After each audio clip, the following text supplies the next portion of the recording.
The giant view screen of the research vessel, Horizon Seeker, showed nothing but stars and cosmic dust until something moved.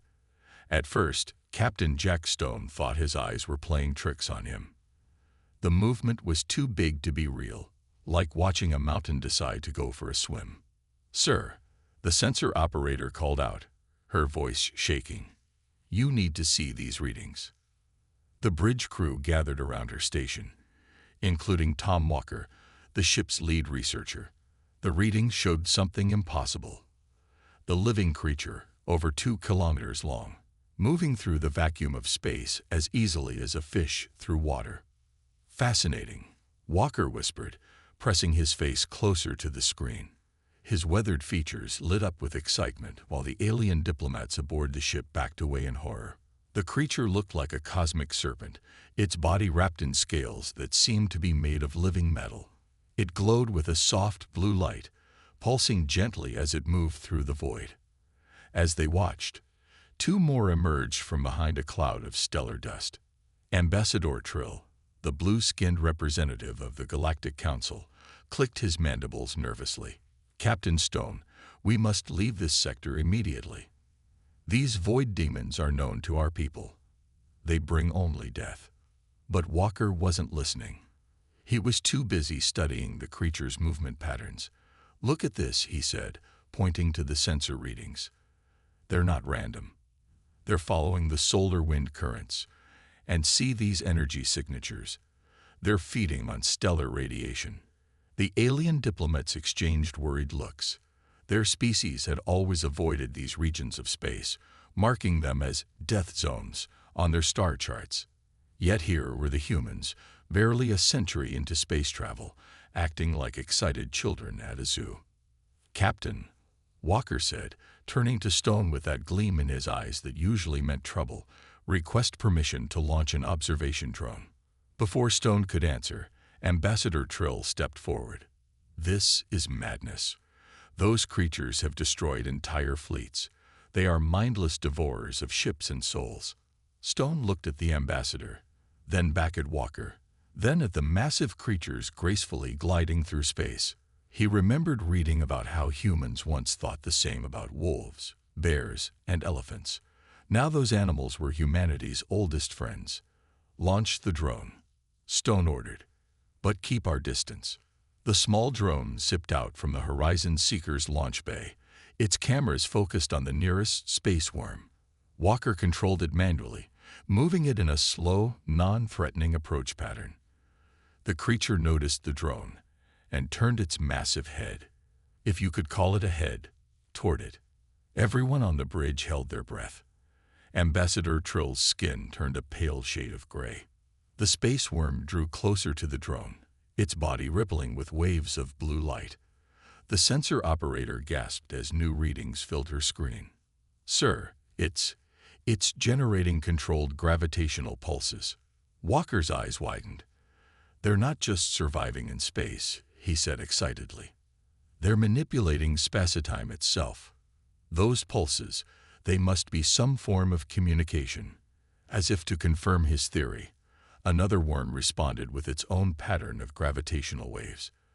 The 2 massive creatures began what could only be described as a dance, their bodies weaving through the void while exchanging pulses of gravity. "Captain," Walker said, not taking his eyes off the scene, "I think we just discovered something amazing. These aren't mindless monsters. They're intelligent, social creatures." Ambassador Trill made a sound that might have been a scoff. "And I suppose you humans think you can make friends with them." Walker finally turned around, a smile spreading across his face. "Actually, Ambassador, I was thinking we might be able to do better than that. Humanity has a long history of turning dangerous animals into helpful allies." The alien diplomats stared at him in shock, but Captain Stone knew that look in Walker's eyes. It was the same look that had led humans to first tame wolves by their fires, to ride horses across vast plains, and to train elephants to help build cities. The space worms might be bigger, but the principle was the same. Humanity was about to do what it did best: Make friends with the monsters everyone else feared. 3 days after discovering the space worms, Tom Walker stood before the emergency council meeting aboard the Horizon Seeker. The ship's conference room was packed with both human officers and alien representatives from 12 different species. None of them looked happy. "You want to do what?" Ambassador Trill's voice rose so high it nearly cracked. "These creatures have destroyed mining operations across 3 sectors." Walker clicked to the next slide in his presentation, showing ancient cave paintings of humans hunting alongside wolves. "Look at our history," he said calmly. 15,000 years ago, wolves were our greatest predatory competitors. Now we call them dogs and treat them as family. Captain Stone watched from the back of the room, hiding a smile as the alien diplomats shifted uncomfortably in their seats. He had known Walker long enough to recognize when the researcher was about to change everything. "But these are not your Earth wolves," a reptilian diplomat hissed. "They are space-dwelling monsters bigger than your largest ships." "Size doesn't matter," Walker replied, clicking to his next image. An ancient Indian woodcut showing humans riding elephants. "We've domesticated creatures of all sizes. Horses carried us across continents. Elephants helped us build cities. Camels allowed us to cross deserts. Each time, other humans probably said we were crazy too." The room erupted in arguments. Some aliens stood up, waving their various appendages in protest. Others simply stared at Walker like he had gone completely mad. Walker raised his voice over the chaos. "The space worms, which I propose we call stellar leviathans, aren't mindless beasts. They're intelligent, social creatures with their own form of communication. And they haven't actually attacked anyone. Those destroyed mining operations. They were built in the Leviathan's feeding grounds without anyone bothering to notice the native life forms." He pulled up the sensor readings from their first encounter. "Look at these gravitational wave patterns. They're complex, structured. These creatures aren't just surviving in space. They're masters of gravity manipulation. Imagine what we could learn from them." "And how exactly do you propose to approach these Leviathans?" Ambassador Trill asked, his tone dripping with sarcasm. Walker grinned. "I've already assembled a team. Dr. Maria Ross, our chief cynobiologist, spent 10 years studying whale songs on Earth. Bill Cooper trained elephants in India. Dr. Anna Patil is our expert in gravitational physics. Together, we're going to learn their language." "This is insanity," one of the alien diplomats shouted. "Maybe," Captain Stone spoke up from the back, making everyone turn. "But human history is full of insane ideas that changed everything." The first person to say, "I'm going to ride that horse," probably got some strange looks too. Walker nodded gratefully at the captain. "We're not asking for permission," he said, facing the council. "This is a human research vessel, and we've already filed our research proposal with Earth Command. We're merely informing you out of courtesy." The alien diplomats exploded in fresh protests, but Walker could see thoughtful looks on some faces. A few were even taking notes. "One last thing," Walker said, raising his hand for quiet. "We're offering spots on the research team to any species that wants to participate. This could be the beginning of a whole new era of space exploration." As the meeting dissolved into heated debates, Walker packed up his presentation. Captain Stone walked over and clapped him on the shoulder. "You really think you can do this?" Stone asked quietly. Walker looked out the window where, in the distance, they could see the massive forms of the stellar leviathans gliding through space, their bodies glowing with that mysterious blue light. "Humans took wolves and made them into creatures that would die to protect our children," Walker replied. "We rode elephants into battle and trained falcons to hunt with us. Now we're in space, meeting new creatures that everyone else fears." He smiled. "This is what humans do best, Captain. We make friends with monsters." Captain Stone nodded slowly. "Well then," he said, "let's go make some very big friends." 2 weeks into the project, the observation room of the Horizon Seeker looked more like a circus training ground than a scientific laboratory. Screens covered every wall, showing different angles of the stellar leviathans. Dr. Maria Ross sat in the center, surrounded by equipment that generated controlled gravitational pulses. "They're like whales," she said, watching the massive creatures glide past the ship. "They travel in family groups and each one has its own gravity pulse pattern, like a signature song." Tom Walker nodded, making notes on his tablet. They had identified a pod of 7 leviathans that seemed curious about the ship. The smallest one, still longer than their vessel, kept coming closer than the others. "Look at this little guy," Walker said, pointing to the young leviathan. "Every time we send out a gravity pulse, it responds first." Dr. Anna Patel rushed into the room, her eyes bright with excitement. "You need to see this." She pulled up a new screen showing complex wave patterns. "I've been analyzing their gravity pulses. They're not just communication signals. They're also how they move through space." The team gathered around her display. The leviathans were literally surfing on waves of gravity they created themselves, using them to push against the fabric of space-time. "That's how they can move so fast without burning any fuel," Walker realized. "They're building their own gravity corridors through space." Ambassador Trill, who had been quietly observing from the corner, stepped forward. "Impossible. No living creature could manipulate gravity with such precision." As if to prove him wrong, the young leviathan outside performed a graceful loop, its body rippling with blue light. The sensors lit up with perfectly controlled gravity waves. "We should give it a name," Bill Cooper suggested, not taking his eyes off the creature. "The young one. It's showing all the signs of what we call training potential in Earth animals." Walker smiled. "How about Pioneer? Since it's the first one brave enough to approach us." Dr. Ross adjusted her gravity pulse generator. "Let's see if Pioneer wants to learn a simple game."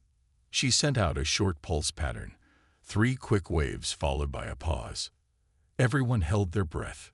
Pioneer turned its massive head toward their ship. For a moment, nothing happened. Then, to their amazement, the creature responded with exactly the same pattern. "It copied us," Walker exclaimed.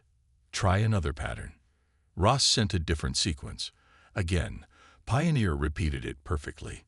The other leviathans stopped their movement, watching the exchange with what looked like curiosity. "This is remarkable," Ambassador Trill whispered, his earlier skepticism fading. "In all our records, no one has ever established communication with them." "That's because everyone was too afraid to try," Cooper said kindly. "Fear closes a lot of doors. But look, they're just as curious about us as we are about them." Over the next few hours, they developed a simple call and response game with Pioneer. The young leviathans seemed to enjoy the interaction, swimming closer to the ship with each successful exchange. "We need to take this further," Walker said finally.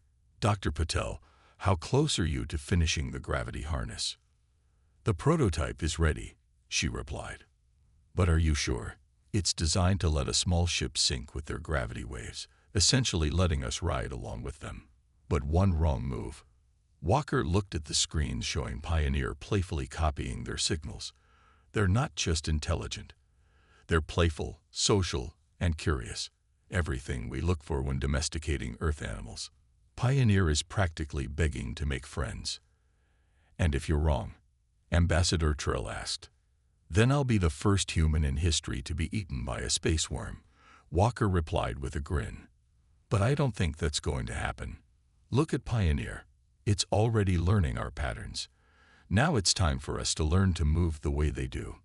Dr. Ross nodded slowly. "From predator to partner. Just like wolves becoming dogs." "Exactly," Walker said, watching Pioneer swim gracefully through the void. "It's time to take the next big step. Let's see if we can learn to dance with giants." The small research shuttle looked tiny next to Pioneer's massive form. Tom Walker sat in the pilot's seat, running final checks on the gravity harness system that Dr. Patel had designed. The device would let his ship sink with the Leviathan's gravity waves, essentially letting him ride alongside the creature. "This is completely insane," Ambassador Trill said through the comm. No one has ever gotten this close to a stellar Leviathan and survived.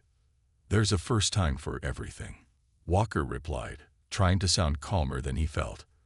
Over the past week, Pioneer had learned to respond to 20 different gravity pulse patterns. The young Leviathan now regularly played their signal copying game and even started initiating conversations on its own. All systems check out. Dr. Patel's voice came through his headset. The gravity harness is stable. Remember, if anything goes wrong, hit the emergency release. Walker looked out at Pioneer, who was waiting patiently nearby.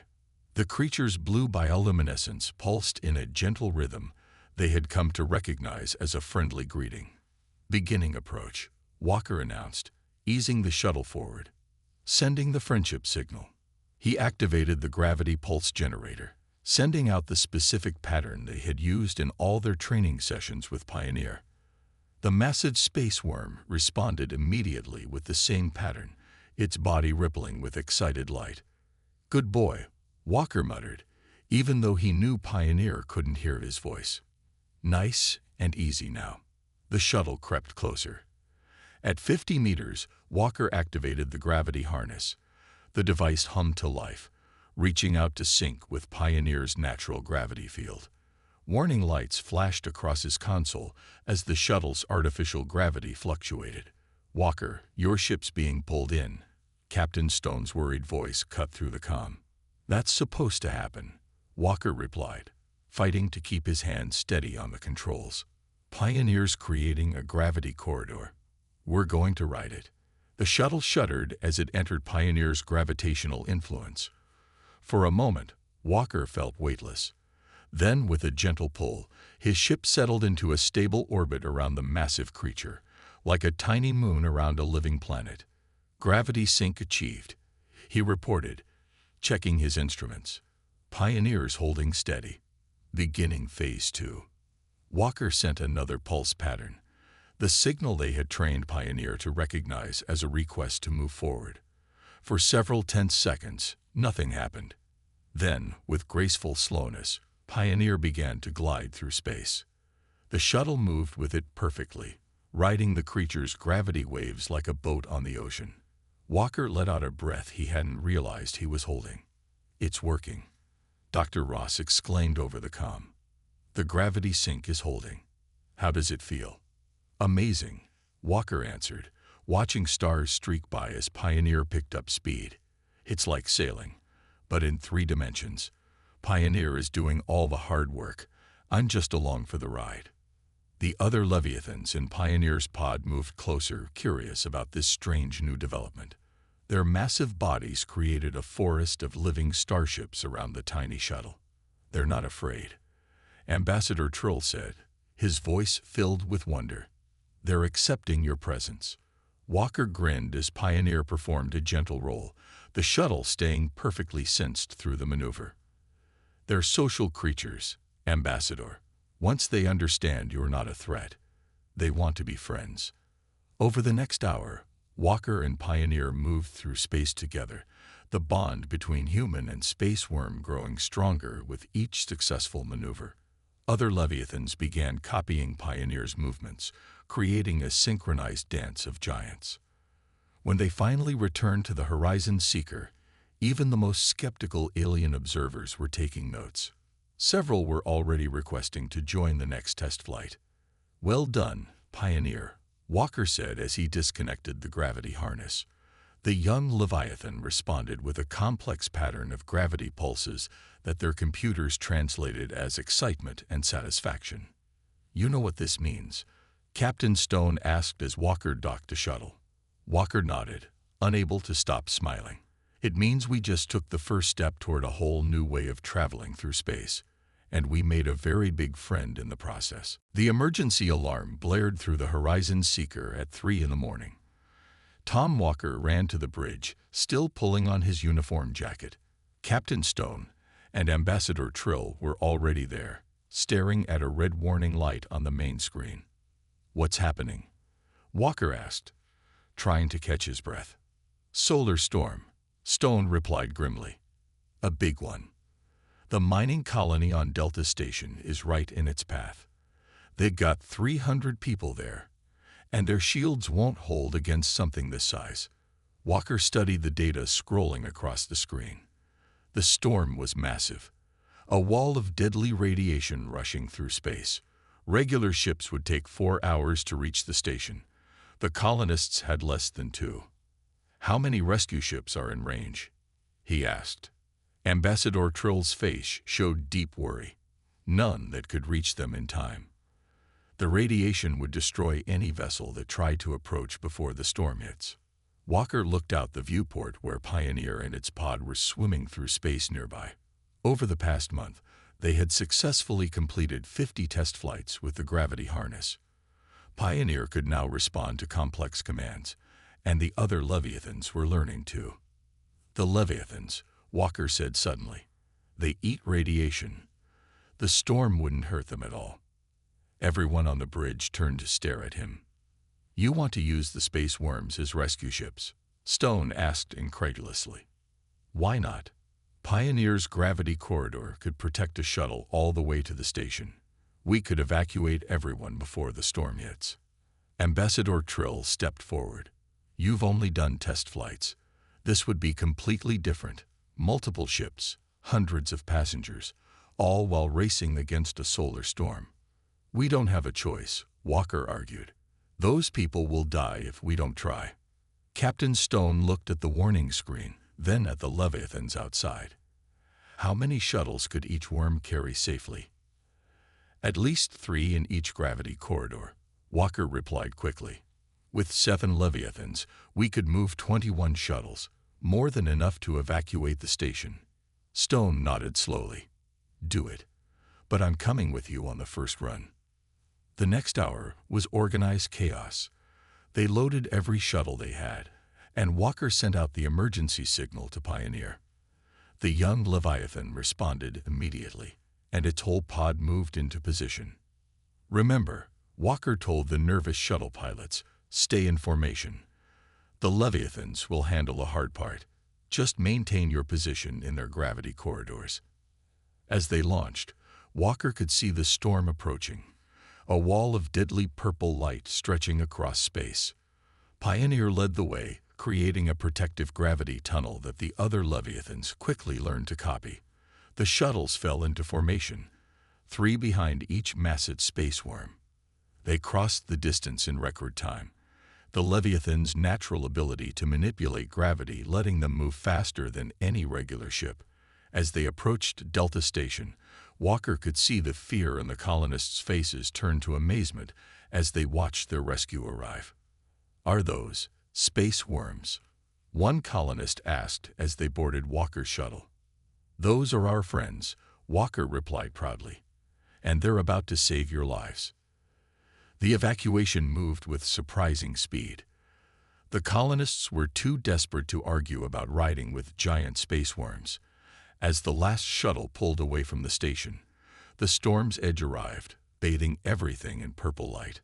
But instead of destruction, they watched in awe as the Leviathans seemed to glow brighter, their bodies absorbing the deadly radiation like it was a feast.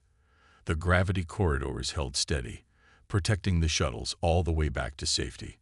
When they finally returned to the Horizon Seeker, 300 grateful colonists got their first close look at their unusual rescuers. Pioneer swam past the viewport, its body still glowing brightly from all the radiation it had eaten. "I believe," Ambassador Trill said quietly to Walker, "that we owe both you and your large friends an apology, and perhaps a request for more training programs." Walker smiled, watching Pioneer play in the remnants of the storm. "They're not just giants to fear anymore, are they? They're partners. And this is just the beginning of what we can do together." 6 months after the Delta Station rescue, the observation deck of the new Deep Space Training Center was packed with visitors from 20 different species. They watched through the massive windows as Tom Walker demonstrated basic gravity pulse commands to a class of human and alien trainers. "The key is patience," he explained, while Pioneer demonstrated a complex series of movements for the newer Leviathans. "They're intelligent and want to help, but each one has its own personality. You can't force a partnership." Dr. Maria Ross stood next to a huge holographic display showing the locations of known Leviathan pods across the galaxy. Red dots marked traditional shipping lanes, while blue dots showed the growing network of what people now call Leviathan routes. "We've identified over 50 pods so far," she told the eager audience. "Each pod can support 3 to 5 trained riders, which means we're building an entire new transportation network." Ambassador Trill, now the official Galactic Council representative for the Leviathan Integration Project, nodded in approval. "The same creatures we once feared are revolutionizing space travel. Shipping costs have dropped by 60% on Leviathan routes." Outside the window, a group of alien scientists rode alongside their own trained Leviathan, collecting data on stellar phenomena. The massive creature seemed happy to help, its body glowing with gentle blue light as it carried them through space.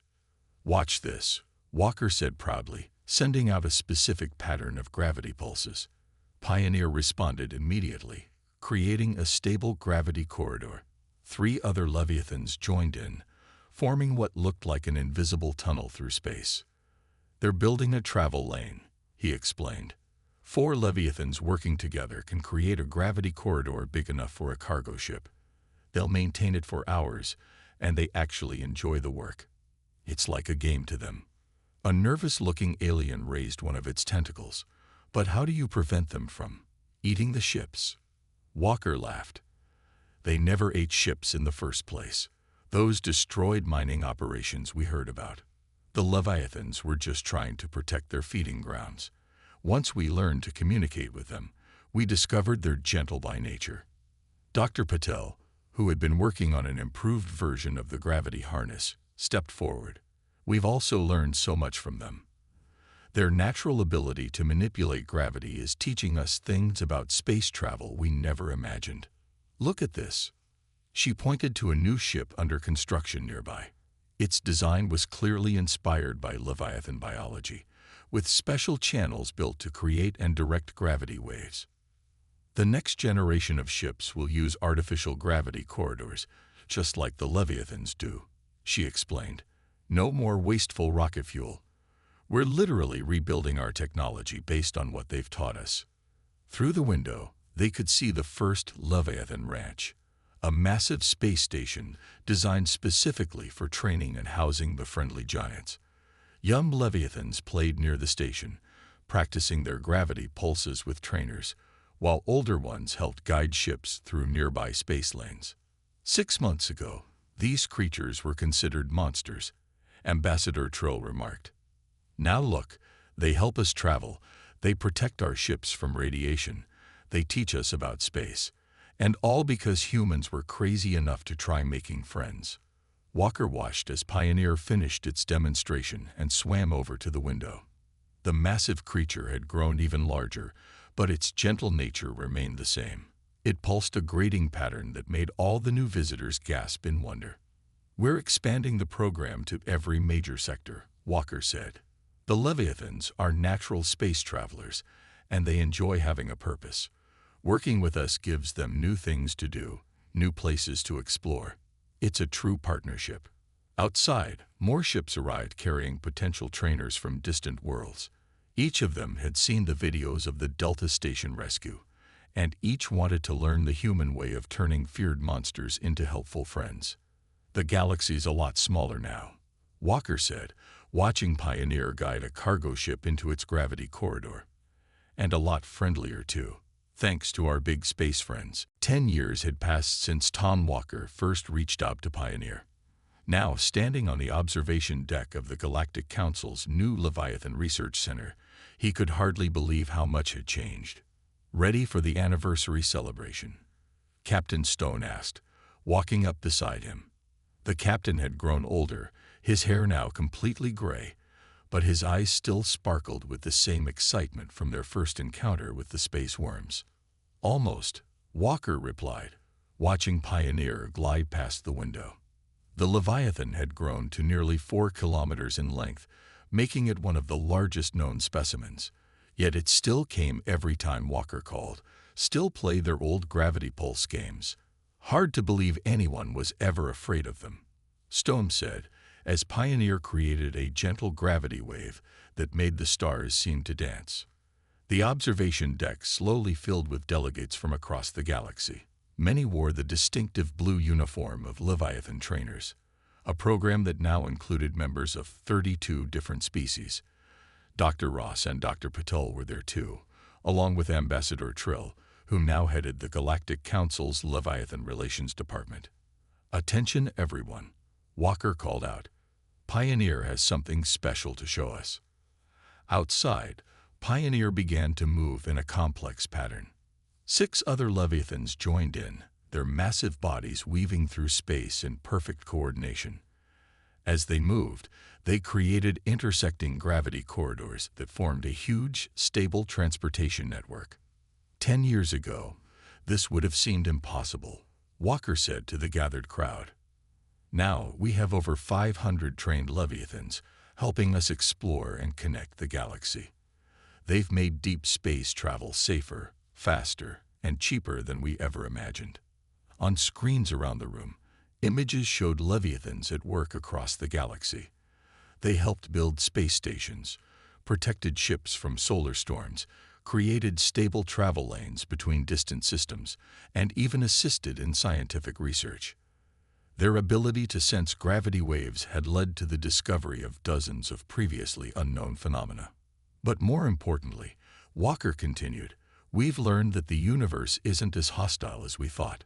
Sometimes, what looks like a monster is just a friend we haven't met yet. Ambassador Trill stepped forward. The Galactic Council has officially recognized the human approach to xenorelations as a new standard. Instead of fearing the unknown, we now ask, can we communicate? Can we understand? Can we cooperate? Through the window, they could see a new group of trainers working with young Leviathans. Humans worked alongside aliens, teaching the next generation of space travelers how to partner with these gentle giants. The fear that once divided species had been replaced by shared purpose and understanding. And now, Walker said proudly, for our anniversary demonstration, he sent out a complex series of gravity pulses. Pioneer and its pod responded immediately, creating a massive array of interconnected gravity corridors. Then, one by one, ships of all sizes began emerging from hyperspace, cargo vessels, passenger liners, research ships, and even private yachts. Each one smoothly entered a gravity corridor, joining a dance of commerce and cooperation that spanned the galaxy. This is the future we built together, Walker said, watching the ships and Leviathans move in harmony. Not through fear or force, but through friendship and understanding. Pioneer swam close to the window, its massive eye focusing on Walker. The creature sent a gravity pulse that the computers translated as happiness and pride. Walker sent back a pulse of his own, the same simple friendship signal he had used 10 years ago. You know what the best part is? He asked the gathered crowd. We're just getting started. There are still so many mysteries out there, so many new friends to meet. And now, thanks to our big friends here, we can explore them together. As if to emphasize his point, Pioneer created a shower of gravitational ripples that made the light of distant stars dance like fireworks. The other Leviathans joined in, filling space with their own celebration of a partnership that had changed everything. To the future, Walker said, raising his hand toward Pioneer. And to friends of all sizes.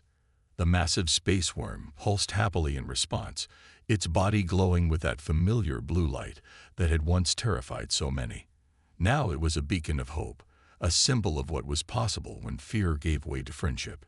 In the depths of space, humans and aliens continued their work, riding through the stars on living ships that had once been monsters. And somewhere out there, new wonders waited to be discovered, new friends waited to be made. All it took was the courage to reach out and try.